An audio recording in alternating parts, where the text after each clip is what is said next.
পিচে থাকাকালীনই যখন দেখা যায় ব্যাটারের এমন আকর্ণ বিস্তৃত হাসি, বুঝতে হবে তিনি ভালো সময় কাটাচ্ছেন। ছবিটা বিপিএল এর প্রথম ম্যাচের ১৯তম ওভারের। শ্রীলঙ্কান পেসার বিনুরা ফার্নান্দোর ইয়র্কার বলও ছক্কা হাঁকিয়েছেন ইমন। হাসিই বলে দেয় বেশ উপভোগ করেছেন শটটা। শুধু ওই ১-৬ নয় বললে ভুল হবে না, এদিন হাসতে হাসতেই বাউন্ডারি হাঁকিয়েছেন ইমন। ৪টা ৪ আর ৫ ছক্কায় ১৯৭ স্ট্রাইক রেটে ইমন করেছেন ৩৩ বলে ৬৫ রান। চলতি বিপিএল এর প্রথম 50 করে রেকর্ড বুকেও জায়গা করে নিয়েছেন এই ব্যাটার। আর এই সবই কিন্তু হয়েছে অপরিচিত পজিশনে ব্যাট করতে নেমে।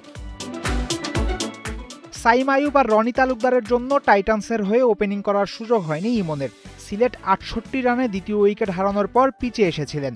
১০ ওভার শেষে ৭৫ রান করেছিল দলটা। ভালো পিচে যথেষ্ট রান করতে পারবে তো ঘরের দল?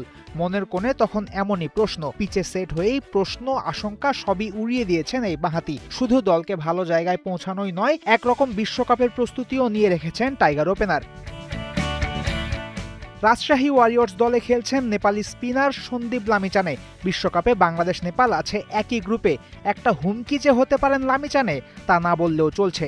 কিন্তু কিসের কি, ইমন সবচেয়ে বেশি চড়াও হয়েছেন লামিচানের ওপর। এই মিস্ট্রি স্পিনারের ৮ বলে ২ ছক্কা আর ১ চারে নিয়েছেন ২০ রান। লামিচানে ইমনকে ডট দিতে পেরেছেন মাত্র একটা বল। বিপিএল শুরুর দিন ইমনের এমন বিধ্বংসী ইনিংস টাইগার ভক্তদের আনন্দে তো মাতাবেই, স্বস্তি দেবে জাতীয় দলের নির্বাচক প্যানেল এবং ম্যানেজমেন্টকেও। যেহেতু সিলেটের হয়ে ৪ নম্বরেও স্বস্তি নিয়ে খেলেছেন ইমন, তাই টিম কম্বিনেশন এবং প্রতিপক্ষ বিবেচনায় জাতীয় দলেও ইমনকে মিডল অর্ডারে খেলানো যেতে পারে। শুধু তাই নয়, সিলেটের হয়ে কিপিং গ্লাভসও সামলাচ্ছেন ইমন। জাতীয় দলের ব্যাকআপ কিপারের চিন্তাও কমবে তাতে। ২০২৫ সালে আন্তর্জাতিক টি-টোয়েন্টিতে ৫১৯ রান করেছেন, অর্থাৎ ভালো ফর্মেই ছিলেন বছর জুড়ে। সেটাই বিপিএলেও চলমান রাখতে হতো। বিশ্বকাপের আগে আর কোনো আন্তর্জাতিক ম্যাচ নাই, তাই ইমন শুরুটা ভালোই করলেন, তাতে সন্দেহ নাই। আর এমন শুরু সিলেট টাইটান্স ছাপিয়ে টাইগার ভক্তদেরই খুশি করবে বিশ্বকাপের কথা ভেবে।